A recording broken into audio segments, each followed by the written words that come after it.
नमस्कार। चर्चा में है एक बार फिर आप सभी का स्वागत है। मैं हूं संजय उपाध्याय। कुछ ऐसे विषय हैं आज जो चर्चा में बने हुए हैं। हालांकि ये विषय बार बार आते हैं, हम देखते हैं हर वर्ष कम से कम एक या दो बार जरूर आते हैं ऐसे विषय, क्योंकि इन विषयों को लेकर लगातार सरकारें अपने स्तर पर काम करती रही हैं, सामाजिक संगठन अपने स्तर पर काम करते रहे हैं और भी अलग अलग जो एजेंसियां हैं या फिर कहा जाए कि ऐसे जो समूह हैं वो काम करते रहे हैं, लेकिन इस पर अभी तक नियंत्रण उस रूप में नहीं पाया जा सका है या फिर देखा जाता है कि वो स्थिति फिर से उसी रूप में सामने आ जाती है, एक भयावह स्थिति के रूप में। लेकिन वो एक विषय है प्रदूषण का। इसके बाद हम चर्चा करेंगे राजनीति की। राजनीति में क्या कुछ हो रहा है, खासकर छत्तीसगढ़ की हम बात करेंगे, उपचुनाव में क्या होने जा रहा है। लेकिन पहले हम इसकी शुरुआत कर लेते हैं उन भयावह स्थितियों से। मतलब समझिएगा वो एक ऐसी कैसी मानसिकता बनती होगी जब ये कहा जाता होगा कि जो विमान उड़ रहा है उसमें बम है। मतलब वो एक ऐसी मानसिक स्थिति पैदा करती है। तो कुछ ऐसा ही लगातार देश में देखने को मिल रहा है, या फिर कुछ ऐसे ठिठोलीबाज तत्व हैं या फिर कुछ ऐसे सचमुच तत्व हैं जो कि लगातार ऐसी धमकियां दे रहे हैं विमान में बम होने की, विमान एजेंसियों को बम से उड़ाने की, सीआरपीएफ के द्वारा संचालित स्कूलों में बम धमाके की। कुल मिलाकर एक कहा जाए अराजकता का माहौल बनाना चाहते हैं, एक ऐसा माहौल बनाना चाहते हैं जिसमें कि सब कुछ उथल पुथल के रूप में दिखाई दे। लेकिन जो सुरक्षा एजेंसियां हैं, जैसा मैंने कहा, सुरक्षा एजेंसियां लगातार इस दिशा में काम कर रही हैं और बहुत सी ऐसी कड़ी हैं जिन्हें आपस में जोड़ा जा रहा है और ये पहचानने की कोशिश की जा रही है कि आखिर ये सब हो कैसे रहा है। इसके लिए कुछ अलग विधिक व्यवस्थाएं भी की जानी शुरू कर दी गई हैं, ताकि ऐसे जो तत्व हैं उनको पहचान कर उनके खिलाफ बड़ी कार्रवाई तो की जाए, लेकिन साथ ही साथ आगे भी ऐसी व्यवस्था बनाई जाए ताकि ऐसी गतिविधियों की बात करने वाले, आप अंजाम देना तो दूर की बात है, एक ऐसा अराजक माहौल बनाने वाले, एक भय का माहौल बनाने वाले लोगों पर नियंत्रण लगाया जा सके, उन पर लगाम कसा जा सके और उन पर यही दो काम नहीं बल्कि उन्हें सजा भी दिलाई जा सके, कठोर से कठोर। तो ये तमाम विषय है। तो इस पर ही हम बात शुरुआत कर लेते हैं। जो लगातार एयरलाइंस में धमकियां मिल रही हैं, करीब हम देख रहे थे करीब 120 से अधिक उड़ानें हैं जो कि बम से उड़ाए जाने की जो धमकी मिली थी उससे ये प्रभावित हुई हैं। और इससे होता क्या है, देखिए, एक भय का, एक दहशत का माहौल तो बनता ही है, एक अराजकता की स्थिति तो बनती ही है। अराजकता की स्थिति के साथ साथ राजस्व का भी नुकसान होता है, पैसे भी बर्बाद होते हैं। और एक सप्ताह में जो मैं बता रहा हूँ, करीब जो मैं अलग अलग सूत्रों से देख रहा था, अलग अलग जो खबरें हैं मैं देख रहा था कि ऐसी करीब 120 से ज़्यादा उड़ानों को बम से उड़ाने की धमकियाँ मिली हैं। और इसके चलते हम देख रहे हैं कि इतने दिनों में लगभग 200 करोड़ का नुकसान हुआ है इन एजेंसीज़ को जो भी इसमें जुड़ी हुई हैं। मतलब आप समझिए कि जब ऐसे थ्रेट मिलते हैं, ऐसी धमकी मिलती हैं, तो चूंकि सुरक्षा प्रधान है, प्राथमिकता पर सुरक्षा है यात्रियों की, तो उन्हें फ्लाइट डाइवर्ट की जाती है, कहीं इमरजेंसी लैंडिंग कराई जाती है, यात्रियों को उतारा जाता है, उतारने के बाद उन्हें कहीं रहने की उनकी होटल में व्यवस्था की जाती है और साथ ही साथ पूरी सघन जांच की जाती है, वक्त भी लगता है। और जब इमरजेंसी लैंडिंग ऐसी जगह पर होती है कहीं आसपास के क्षेत्र में, तो जो ईंधन है उसकी भी ज़्यादा खपत होती है, वो भी ज़्यादा खर्च होता है। तो कुल मिलाकर भारी नुकसान होता है। जैसा कि मैं कुछ रिपोर्ट्स में देख रहा था कि एक ऐसी जो लैंडिंग होती है बड़े विमान की, तो उसमें लगभग 2 से 3 करोड़ रुपए खर्च होते हैं, ऐसा बताया जा रहा था। हो सकता है कि ये जो रुपए पैसे का हिसाब किताब हो थोड़ा आगे पीछे हो, लेकिन बड़ा नुकसान होता है। तो 200 करोड़ का नुकसान हुआ है। तो अब ये जो धमकियां मिल रही हैं, इसे लेकर सरकार क्या कर रही है? सरकार इसे लेकर बहुत गंभीर है। हालांकि केंद्रीय उड्डयन मंत्री जो हैं राजमोहन नायडू, उन्होंने कहा है कि बम की धमकी मिलना अफवाह है, लेकिन इसे हल्के में नहीं लिया जा रहा है। मतलब इसकी बाकायदा जांच की जा रही है। इससे लेकर कुछ गिरफ्तारियां भी हुई हैं और ऐसी और भी जो उड़ानें थीं जो इससे प्रभावित हुई हैं, उसमें भी मिलने वाली धमकियों को खंगाला जा रहा है, देखा जा रहा है। उसकी भी कड़ियाँ आपस में मिलाई जा रही हैं और जानने की कोशिश की जा रही है कि आखिर ये सब हो कैसे रहा है। जैसे कि हम देख रहे थे सप्ताह भर में जो मैंने आपको बताया। उसके बाद जो जो अंतर्राष्ट्रीय उड़ानें हैं, लंदन की उड़ान है, दुबई की उड़ान है, वहाँ पर भी बम की धमकियाँ मिली कुछ दिनों पहले। और उन धमकियों का असर ये होता है कि जो लंदन जो जा रही थी फ़्लाइट, उसे फ्रैंकफर्ट उतारा गया, इमरजेंसी लैंडिंग हुई, रूट डाइवर्ट किया गया। उसके लिए तमाम औपचारिकताएं होती हैं। कुल मिलाकर एक वैसी स्थिति से गुजरना पड़ा, तनाव की स्थिति से। दुबई जा रही फ़्लाइट को जयपुर में उतारना पड़ा। तो इस तरीके से ये जो कहा जाता है कि व्यवस्थाओं को भंग करने की कहीं साजिश रची जा रही है। व्यवस्थाएं कैसे भंग हों, कुछ क्षण के लिए ही सही, थोड़ी बहुत ही सही, ये करने की कोशिश की जा रही है। लेकिन जो एजेंसियां हैं लगातार जुटी हुई हैं और माना जा रहा है कि जल्द ही ये जो करने वाले लोग हैं, ये जो साजिश के रूप में, एक षड्यंत्र के रूप में जो ये काम कर रहे हैं, सिर्फ एक भय का माहौल वातावरण पैदा करने के लिए, तो उन तक पहुंचा जा सके उसके लिए कुछ कानून भी बनाए जा रहे हैं।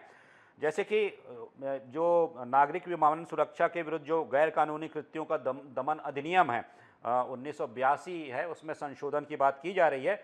और इसमें कहा है उड्डयन मंत्री ने कि ये ऐसी धमकी देने वालों को नो फ्लाई लिस्ट में शामिल किया जा सकता है। मतलब उसके लिए कुछ कानूनी कार्रवाइयाँ भी की जा रही हैं।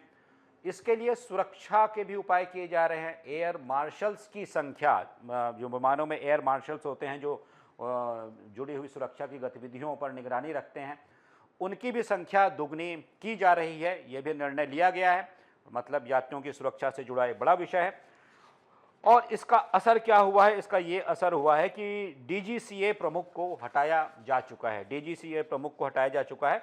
विषय और भी हो सकता है, कारण और भी हो सकते हैं, लेकिन चूंकि घटनाएं अभी हाल ही में इतनी तेजी से हुई हैं, इतनी ज़्यादा हुई हैं कि इससे जुड़े विषय के रूप में ही देखा जा रहा है। हालांकि जैसा मैं कह रहा हूं, हो सकता है कि कारण कोई और भी हो, लेकिन फिर भी 19 अक्टूबर को डीजीसीए चीफ विक्रम देवदत्त को पद से हटाया गया है और उन्हें हालांकि कोयला मंत्रालय में उन्हें नियुक्ति दी गई है सचिव के रूप में। और कुछ लोगों को यहाँ पर गिरफ्तार भी किया गया है। मुंबई से गिरफ्तार किया गया है, कोच्चि से गिरफ्तार किया गया है। कुछ लोग गिरफ्तार हुए हैं और वो जो गिरफ्तार हुए लोग हैं उनसे पूछताछ की जा रही है। यही बात है, जो सीआरपीएफ से संचालित स्कूल हैं उन्हें भी धमकियां मिल रही हैं कि वहाँ पर भी ब्लास्ट किया जाएगा। हाल ही में एक सीआरपीएफ का जो स्कूल था, उसकी जो दीवार थी, दीवार के पास एक विस्फोट हुआ था। विस्फोट में हालांकि कोई जनहानि तो नहीं हुई थी, लेकिन कुछ आसपास की गाड़ियों के और आसपास के जो शॉप्स में जो दुकानें थीं, उनके कांच टूटे थे। तो एक भय का वातावरण बनाने की कोशिश थी। हालांकि वहाँ पर एक बड़ा क्लू मिला है सुरक्षा एजेंसियों को। सीसीटीवी फुटेज में एक व्यक्ति की तस्वीर मिली है, व्यक्ति का वीडियो मिला है। तो उसे खंगाला जा रहा है, उसकी पड़ताल की जा रही है, पहुँचने की वहाँ तक कोशिश की जा रही है। तो ये एक बड़ा विषय है जिसे लेकर सरकार गंभीर है और ऐसे अराजक असामाजिक तत्वों तक पहुंचने की कोशिश की जा रही है। हालांकि इसे अलग अलग एंगल से भी जोड़कर देखा जा रहा है, लेकिन फिलहाल एजेंसियां भी जांच कर रही हैं।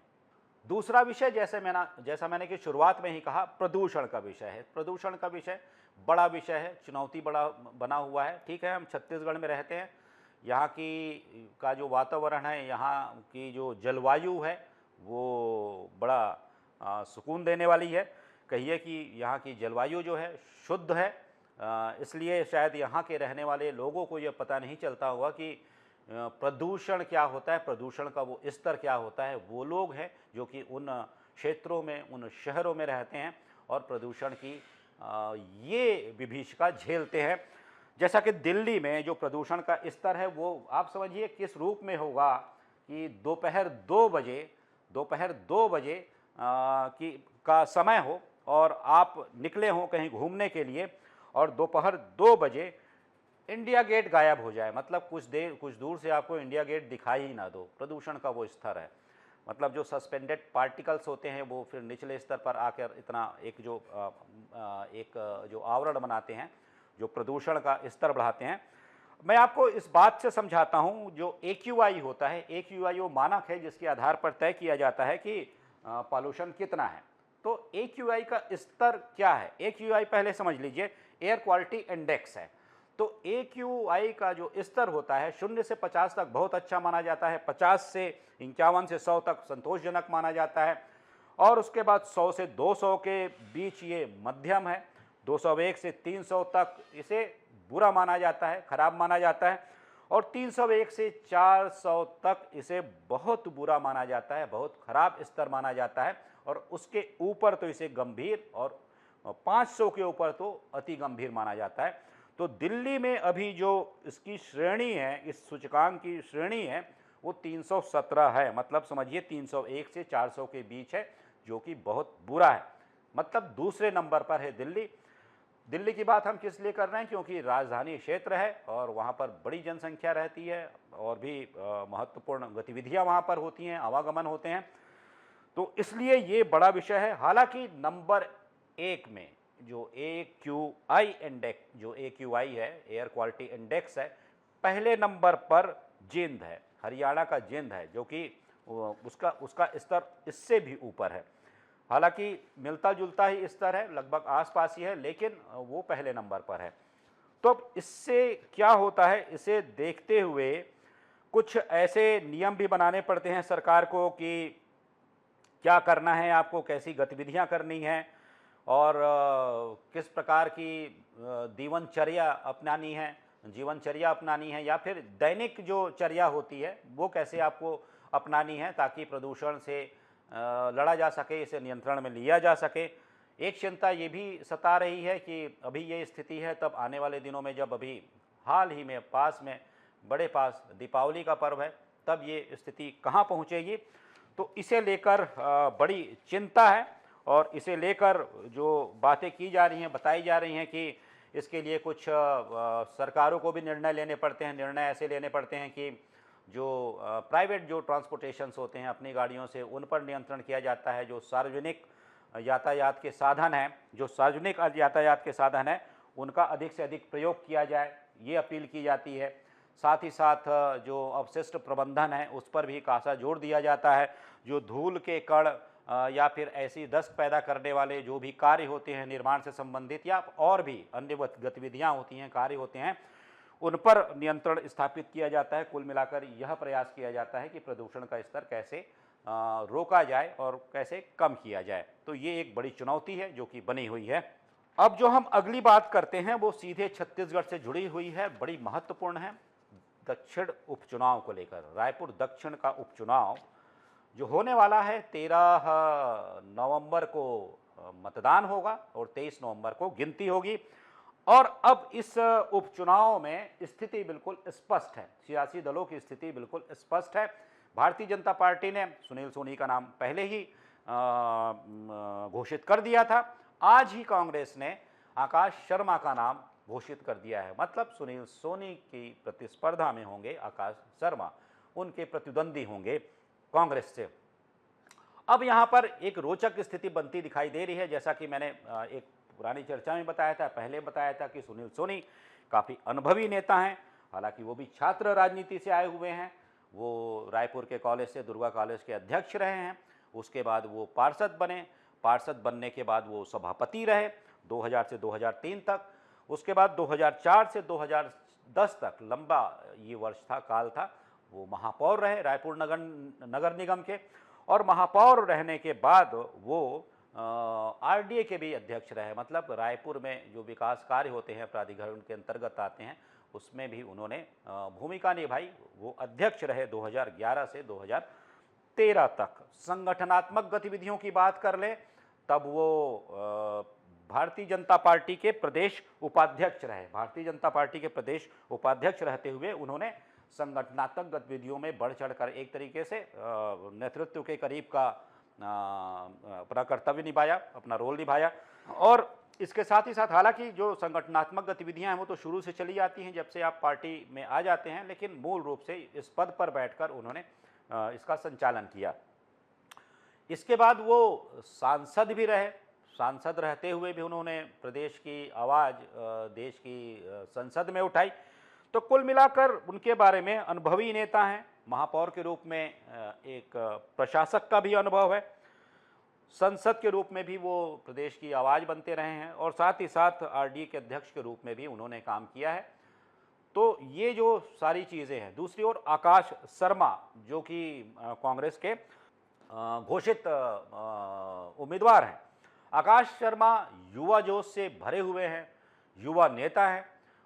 वो छत्तीसगढ़ युवक कांग्रेस के वर्तमान में अध्यक्ष हैं, लेकिन 2014 से 20 तक एनएसयूआई के वो प्रदेश अध्यक्ष रहे और उसके बाद राष्ट्रीय स्तर पर भी उन्होंने जिम्मेदारी उठाई। जब 2018 में एनएसयूआई के राष्ट्रीय सचिव बनाए गए, राष्ट्रीय स्तर पर भी उन्होंने जिम्मेदारी संभाली।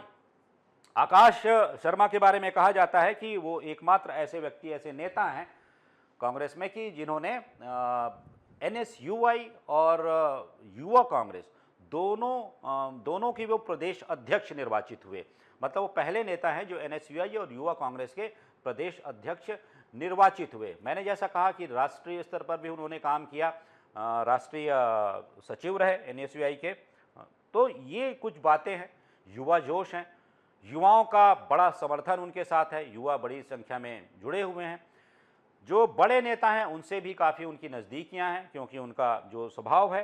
तो ये जो एक अभी जो प्रतिस्पर्धा होने वाली है, एक प्रतिद्वंदिता है, राजनीतिक प्रतिद्वंदिता है रायपुर लोकसभा की दक्षिण सीट को लेकर, तो एक अनुभवी नेता और एक युवा जोश के बीच है। हालांकि दोनों के अनुभव भी अपने अपने क्षेत्र में अपने अपने उम्र के हिसाब से काफ़ी रहे हैं, लेकिन अब ये मुकाबला जो है, ये प्रतिस्पर्धा जो है वो बड़ी दिलचस्प हो गई है क्योंकि अब स्थिति के स्पष्ट होने के बाद अब जब प्रचार शुरू होगा, जो बातें शुरू होंगी, तब अंत में परिणाम तो वही देगी जनता जनार्दन। 23 तारीख को पता चलेगा कि आखिर जनता दोनों में से किसे चुन रही है। तो ये कुछ विषय थे जिसे मैं आज की चर्चा में लेकर आया था। चर्चा है में तो किसी बड़े विषय पर, ऐसे ही चर्चित विषय पर जिनकी चर्चा चल रही है, फिर मिलेंगे, फिर बात करेंगे। तब तक दीजिए आज्ञा। नमस्कार।